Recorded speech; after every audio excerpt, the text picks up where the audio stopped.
When I saw that Kanye had posted all of his music contracts, the first thing I thought was his record label is gonna sue him. On September 16th, Kanye West went on a posting rampage on Twitter, and he posted over 100 pages of his various music contracts, as well as a video of him urinating on a Grammy, and also just lots of posts having to do with his frustration and anger towards his record label. So since then, you guys have been messaging me, asking me to give some input on everything that's been happening. So in today's video, I'm gonna give you a lawyer's reaction to Kanye West's music contracts. Hi guys, I'm Miss Crystal. I'm an entertainment attorney, public speaker, and author of How to Keep Your Dukes Up in the Music Business. I'm the owner of Dukes Up Records, and most importantly, I'm an independent musician. Be sure to subscribe and turn on those bell notifications to get more reaction videos and videos to help you with your music career. Now, to kick this off, I know there's a lot of speculation about Kanye getting blocked from Twitter, and was it because the record label had reached out to Twitter and threatened legal action? And the update today is that the reason Kanye was temporarily blocked was because he had actually posted private contact information for a Forbes editor. And so because of that, and posting it to your 30 million followers, Twitter had an obligation to take the post down and then of course temporarily suspended Kanye from posting anything further.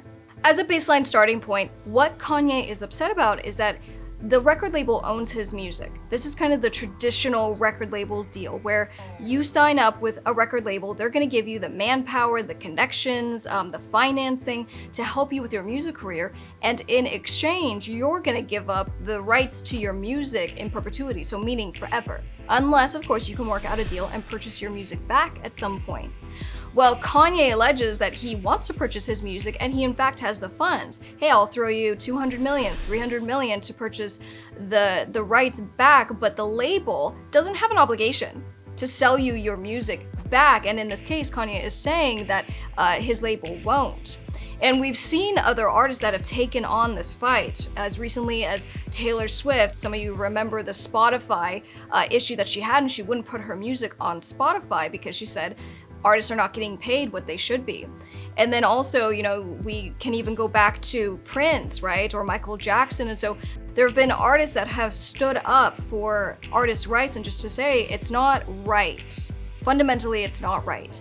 Even though it's essentially a business deal and the artist is giving the music exchange, they are getting the benefit of the record label assistance. A lot of artists don't know what it is that they're signing. They don't understand that they are losing essentially their legacy, their ability to control what happens with their music. And that's a huge deal, especially once you kind of get past the stages where you just want help and you just want a record label to step in and make something happen with your music career. So that's kind of what's going on as an initial point with Kanye West's upset with his record label. So even with Kanye West's contracts that he tweeted out, you saw, a baseline agreement that he had from 2012, actually 2 of them, and then additional amendments and renewals. And so what's kind of sexy about the agreement as you're looking at it originally is, well, he's getting an advance, right? So in one instance, he's getting an advance of $3 million to do this deal. Well, let's talk about what an advance is.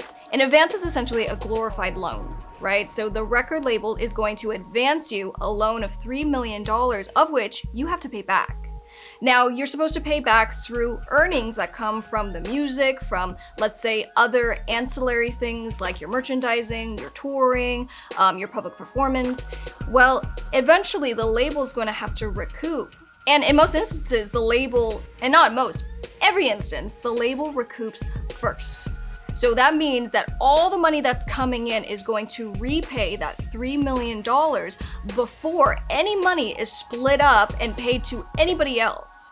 So this is why you will see in some of these deals that artists will never get paid at all, or if they do get paid, it's later on, because if the advance was, let's say, something smaller, but it's still $100,000 or it's $50,000, well, the ability to pay that back is based on how well the music is doing, how much you are earning, and how fast you can actually pay it down. So what's sexy about it is you got a $3 million advance, but what artists don't understand is that that advance has to be repaid every single time. In addition to the advance, there's also what's called a recording budget. And in this instance, there was a recording budget of $500,000.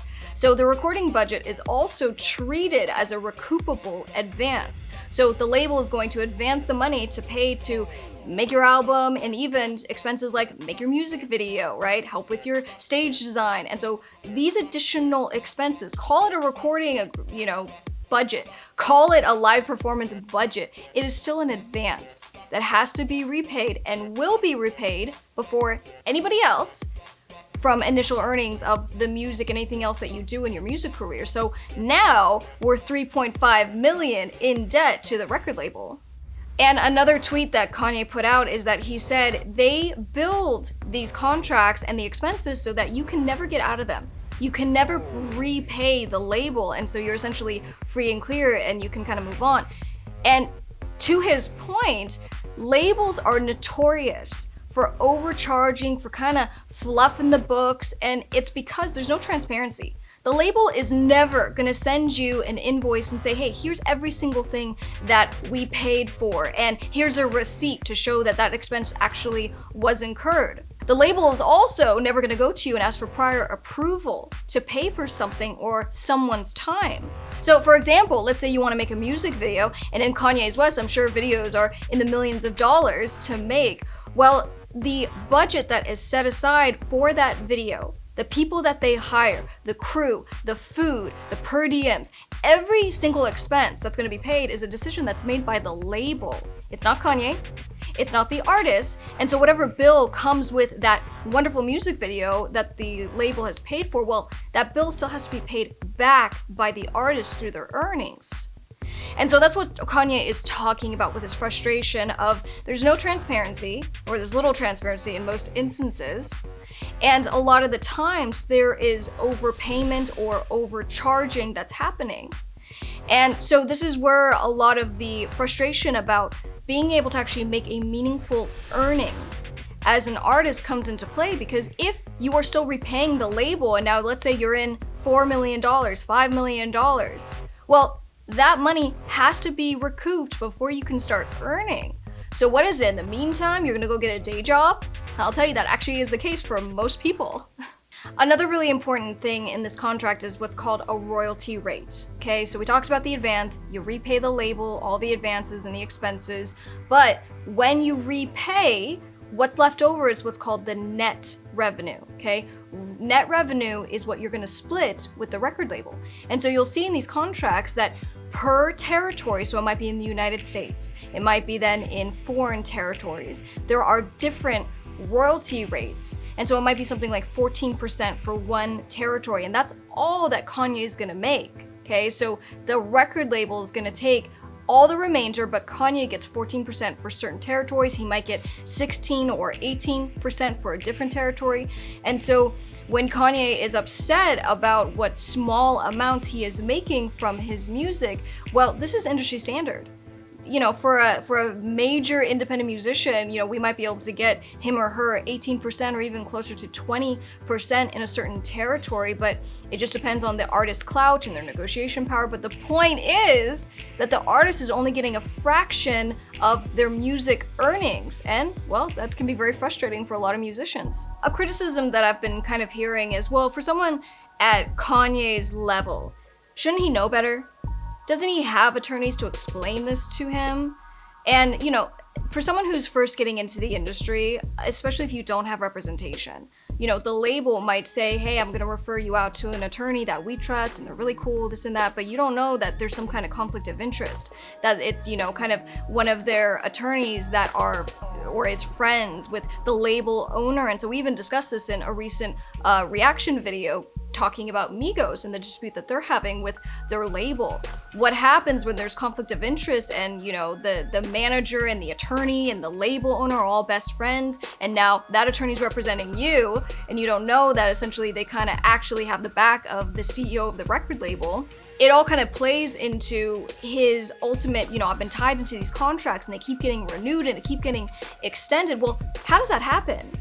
That happens because of what's called options. Now, in this particular contract, there was the initial album, and then there were 6 options. okay? So that means the actual minimum recording guarantee for Kanye were 7 albums. And even if you're like this prolific artist that's gonna turn out an album every single year, that's still a 7-year deal.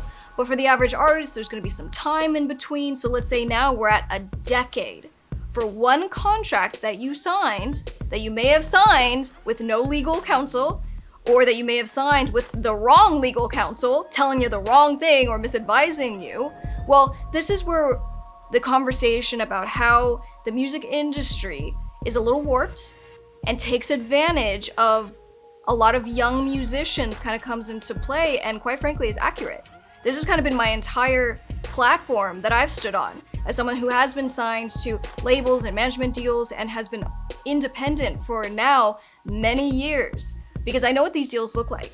And for me, the trade-off of kind of, selling your music for a hope, a gamble of an opportunity, it just isn't worth it.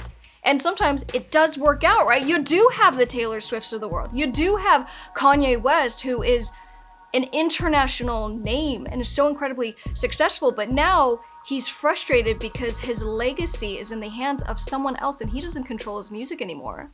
Then, in one of the newer contracts, which is an amendment, it was executed in 2015, we see that essentially they did a new deal to say we're gonna extend even further. Even though you've now satisfied the minimum contract guarantee of 7 albums, we want you to do album 8, album 9, and album 10. And to kind of oversimplify it, it's, well, there's money that's still owed on the prior records, right? The prior recording budget. And then we also threw in, I think it was like 1.5 million or 1.2 million into a film that he was working on. So essentially the deal was, we're gonna have you do 3 more albums in exchange for us paying for these additional things.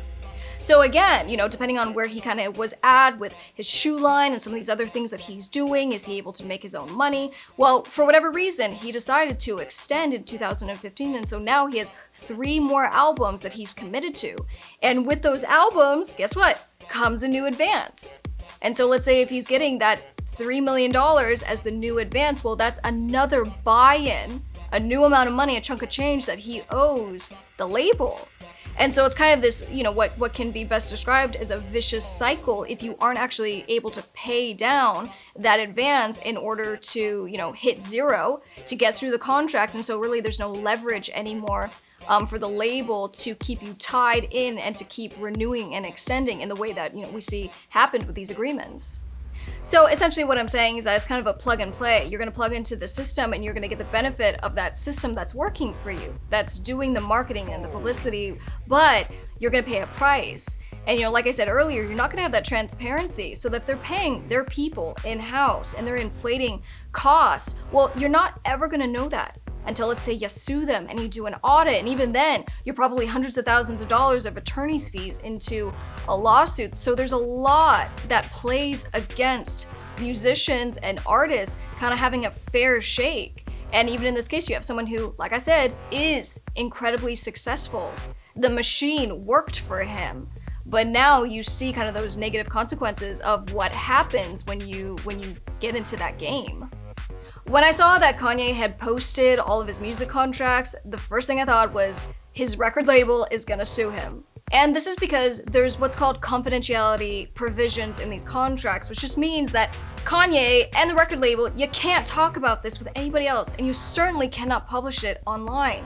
And doing so is a breach of contract. So the record label now has a breach of contract claim against him, as well as likely other claims like defamation, because Kanye is not making the label look very good. And while we will continue to see some responses to this, including from the label, one of the interesting and notable responses was from producer Hit Boy. And he was saying, even though Kanye and I kind of have our own beef and side thing going on, I agree with him. And I agree with what he is saying. And he just went on to explain that he's been locked into a publishing agreement since he was 19 years old. And that, other attorneys have reviewed it and they've told him that it's just one of the worst agreements that they've ever seen. But he just goes, you're young. You're young, you're excited, you sign a contract, you don't know what it says, and then, years and years and years later, you're still caught up in that contract. And so, he goes, I just can sympathize and I understand where he's coming from. And, as someone who represents artists that sign with major labels as well as independent musicians, I just understand the broad spectrum of how this all happens. You see even independent labels that will try to mirror the big labels, and so they're taking ownership of the music, that they are even taking the rights to, let's say, your trademark, your name. I mean, it's just crazy because musicians do not get their contracts reviewed. They do not take the time to go and hire an attorney or even do research on who their attorney is ahead of time to make sure that person is really an advocate for them. And that person has kind of got their best interests at heart. And so, I would just say, always, always, always have your music contracts reviewed by someone who is competent in this area of law. Do not take your music contract to a real estate attorney. No shade, but you need someone who is specifically versed on what it is that they're looking at. And so when you're looking at, let's say, 100 pages of different music contracts, and it looks like gibberish to someone who doesn't understand, kind of the code of legalese, well, you gotta make sure the person knows what they're doing, but then also that they're not someone who is tied in with the label, that it's not someone that was recommended by the record label. And it's gonna make the world a difference. Especially because a lot of these contracts are not short. If you're doing a deal with a record label, they want you to be successful if they're going to invest time and money. And so the intention is that these deals are going to be extended through what we talked about with options, right? Because they're going to pay you advances that you're going to now need to repay over time. And so the structure of these contracts, it's so important that you guys understand what it is that they're saying and that you kind of get this experience, but that more importantly than anything, you get the right attorney on your side to protect your rights every step of the way. So if you stumbled across this video and now it's got you thinking about your music career and how to protect yourself, that's what I do on this channel. This entire channel is dedicated to helping you with your music career and protecting yourself from a legal standpoint. I have videos where I will spend 30 minutes going through a music contract and explaining to you guys what this stuff means. So make sure you do subscribe and turn on those bell notifications because we release videos every single week. I'm super excited because I just released a new music video called Dangerous Daughters, the piano version. I will be sure to link it at the end of this video. And if you're in the mood for some dark pop music in general, just search Miss Crystal on all music platforms. Be sure to come say hi on social media. I am on all platforms, but definitely the most active on Instagram. I'm gonna get out of here, but don't forget to subscribe, turn on those bell notifications, and I will see you on the next one. I'm Miss Crystal. Bye.